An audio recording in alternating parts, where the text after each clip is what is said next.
Saudari-saudara, hari ini kita mulai memasuki Minggu Suci,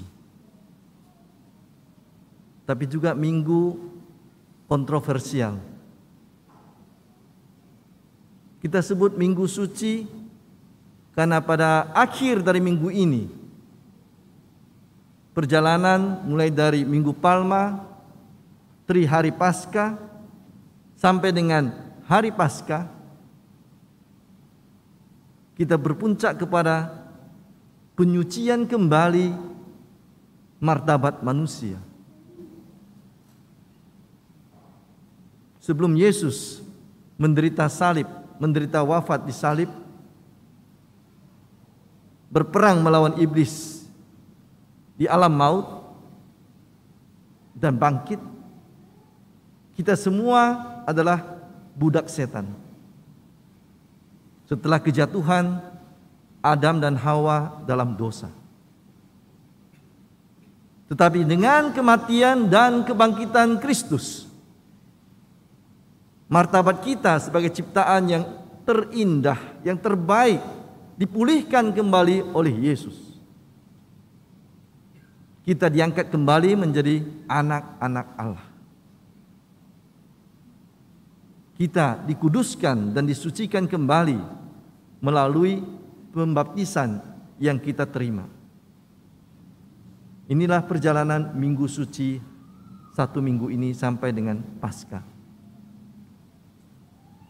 Dari status budak setan menjadi anak Allah. Dari kutuk neraka menjadi berkat surga. Tetapi juga minggu kontroversial. Karena kita mulai dengan Hosana anak Daud, daun palma diayun-ayunkan dan bersorak-sorai menyambut raja yang datang di atas keledai, simbol dari kerendahan hati. Karena orang kaya dan orang berkuasa yang naik kuda, orang biasa naik keledai.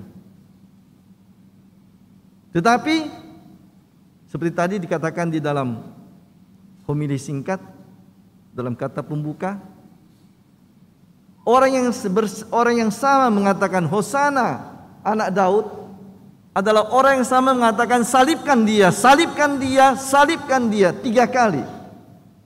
Walaupun Pilatus berusaha untuk membebaskan Yesus sampai 3 kali, apa salah orang ini? Tidak ada, salibkan dia. Dari mulut yang sama keluar berkat, dari mulut yang sama keluar kutuk.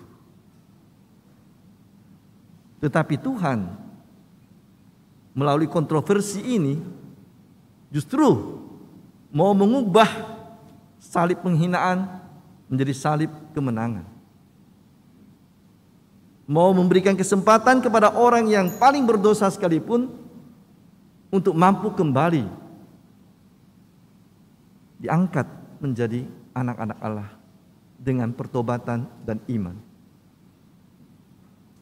Kontroversial, tetapi justru merupakan jalan yang dipilih oleh anak Allah untuk memberikan kepada kita kesempatan dan peluang bahwa dalam situasi di mana kita berada dalam kejatuhan yang paling dalam sekalipun, menjadi pengkhianat, menjadi penjahat, kita tetap punya peluang untuk hari ini juga engkau bersama dengan aku di Firdaus. Dari gelap terbitlah terang.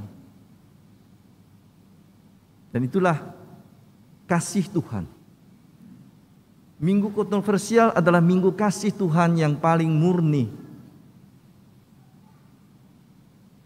Dari kegelapan dan kekotoran lahirlah kesucian dan kebersihan. Dari kehinaan lahirlah kemuliaan. Kita lihat tadi cerita dalam Injil, kita baca panjang, sebenarnya dipersingkat. Masih ada cerita sebelumnya bagaimana Yudas Iskariot mulai merencanakan mau menjual Yesus, bagaimana Yesus di Taman Getsemani berjuang, bagaimana ia juga sebelumnya mengadakan perjamuan malam terakhir, memberikan simbol, mengubah roti menjadi tubuhnya dan anggur menjadi darahnya, dan kita selalu merayakannya kembali. Karena itulah perintah Yesus, lakukanlah ini sebagai kenangan akan daku. Bagaimana Yesus berjalan setelah diadili dengan kejam di atas ke Golgota melalui proses. Ada Simon orang Kirene, ada perempuan-perempuan menangisinya, ada Veronika, ada Maria yang mendampingi Yesus. Sampai dengan Maria bersama dengan wanita lain, dia di kaki salib Yesus. Cerita panjang ini terbagi atas dua hal, dua pihak. Kalau kita merenungkannya dengan baik, ada pihak yang menunjukkan dirinya sungguh-sungguh berusaha untuk setia kepada Yesus dengan caranya sendiri. Siapa diantaranya? Maria ibunya, Veronika, Simon dari Kirene, terus wanita-wanita lain mendampingi Maria. Tadi dikatakan juga dalam akhir, mereka ada agak jauh, wanita-wanita yang mengikuti Yesus dari Galilea. Lalu perwira Romawi yang mengakui Yesus sebagai orang benar, anak Allah. Lalu ada satu pihak lagi yang di satu pihak nampaknya dekat dengan Yesus, tapi pada saat Yesus berada dalam titik yang paling lemah dalam hidupnya, paling rendah dalam hidupnya, justru menampakkan keaslian mereka. Para rasul 3 tahun hebat bersama Yesus, mulia bersama Yesus. Pada saat Yesus ditangkap, diadili dan disalibkan, dalam Injil Lukas tak seorang pun nampak bersama dengan Yesus, lari tunggang langgang. Yudas justru menjual Yesus. Petrus yang diangkat oleh Yesus sebagai wakilnya di dunia ini, di atas batu padas ini akan kudirikan gerejaku. Engkau Petrus, menyangkal Yesus 3 kali. Walaupun Yesus sudah mengatakan, Petrus hati-hati, sebelum ayam jantan berkokok engkau akan menyangkal aku 3 kali. Oh tak mungkin Tuhan, aku akan mati bersama engkau. Ternyata di depan perempuan tua, kakek tua, aku tidak kenal dia.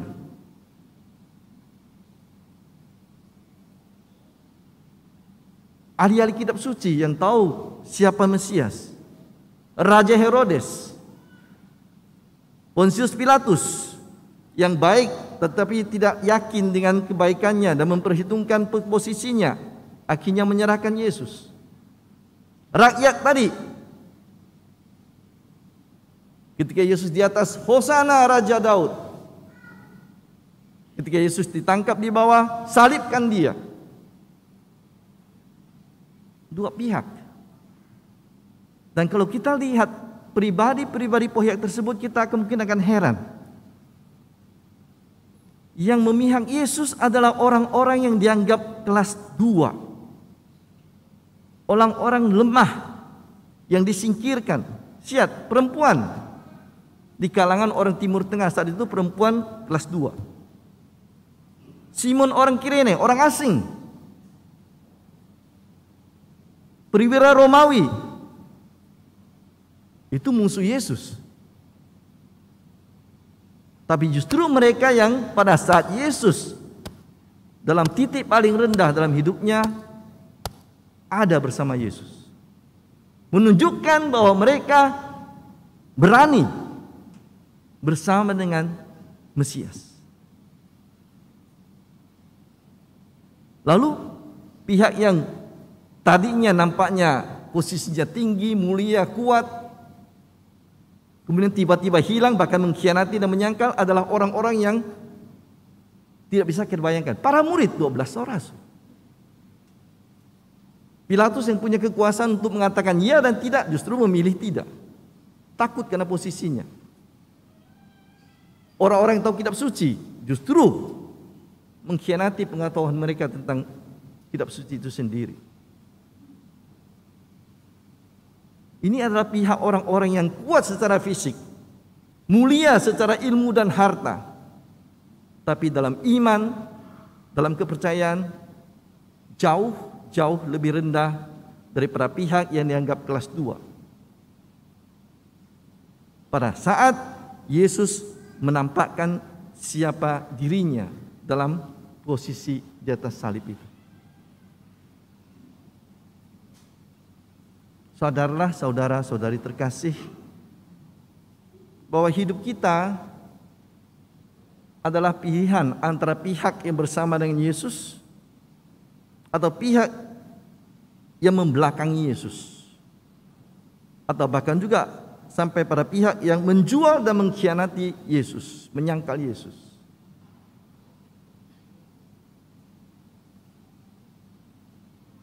Dan itu tidak tergantung kepada kedudukan kita, harta kita, gelar kita, hal-hal lahiriah yang ada di luar diri kita.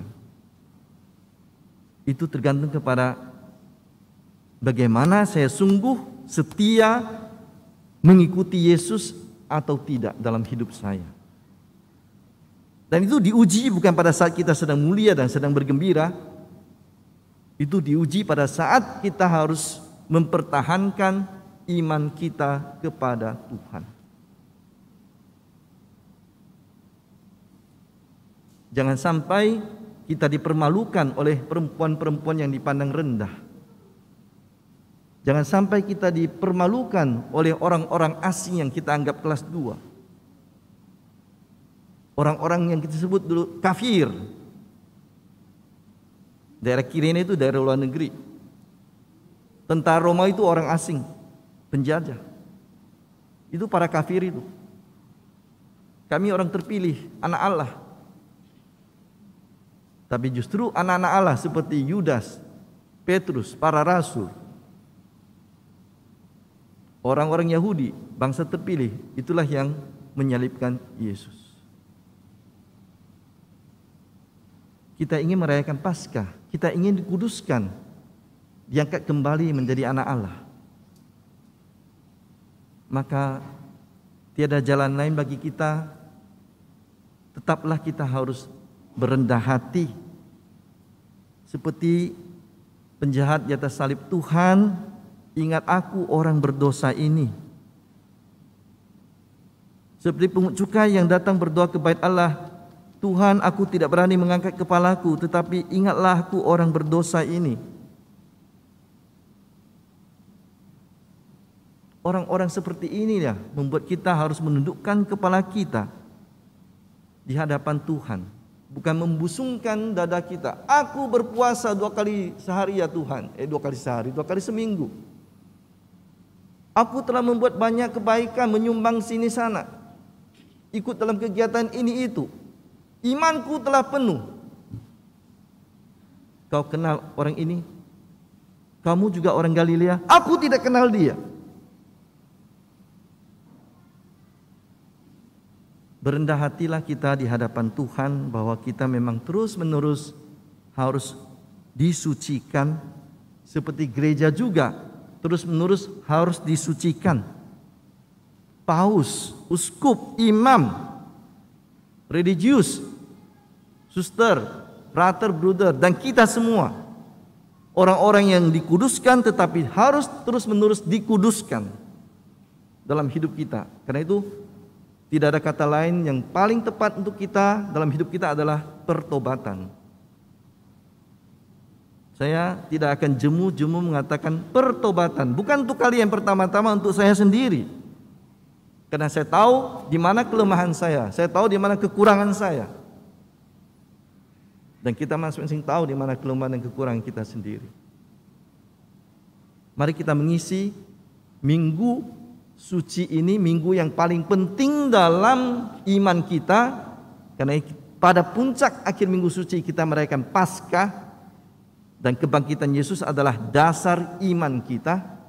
Tanpa kebangkitan Yesus, sia-sia pewartaan gereja, sia-sia iman kepercayaan kita. Mari kita dengan rendah hati bertobat, memperbaiki segala yang kurang dalam hidup kita. Dan itu perjalanan seperti Yesus perjalanan ke Golgota juga. Karena tidak gampang melepaskan yang menyenangkan dalam hidup saya. Tidak gampang membuang apa yang saya rasa menarik, walaupun itu mencelakakan. Tidak gampang memikul salib, mengerjakan yang bukan tugas saya tetapi itu demi kebaikan orang lain. Tidak gampang memberikan lebih dari 100% dari hidup kita. Bukan untuk kemuliaan diri sendiri, seperti Yesus tidak pernah membuat salib untuk kemuliaan dirinya, tapi untuk keselamatan sesama kita dan untuk kemuliaan Tuhan, dan sebagai tanda bahwa kita sungguh adalah anak Allah yang kudus dan yang suci. Bertobatlah. Karena itu pada Rabu pertama kata yang diberikan kepada kita adalah bertobatlah. Maka untuk merayakan hari Paskah, hari pengudusan terakhir, penyucian kita, pada puncak iman kita, tetap pertobatan menjadi kata kuncinya. Supaya nanti kita bisa memperbaharui janji baptis kita dengan hati penuh sukacita. Atau kita dipermandikan untuk sungguh-sungguh kembali mengambil status anak Allah. Tuhan, ingatlah akan aku, orang yang berdosa ini. Amin.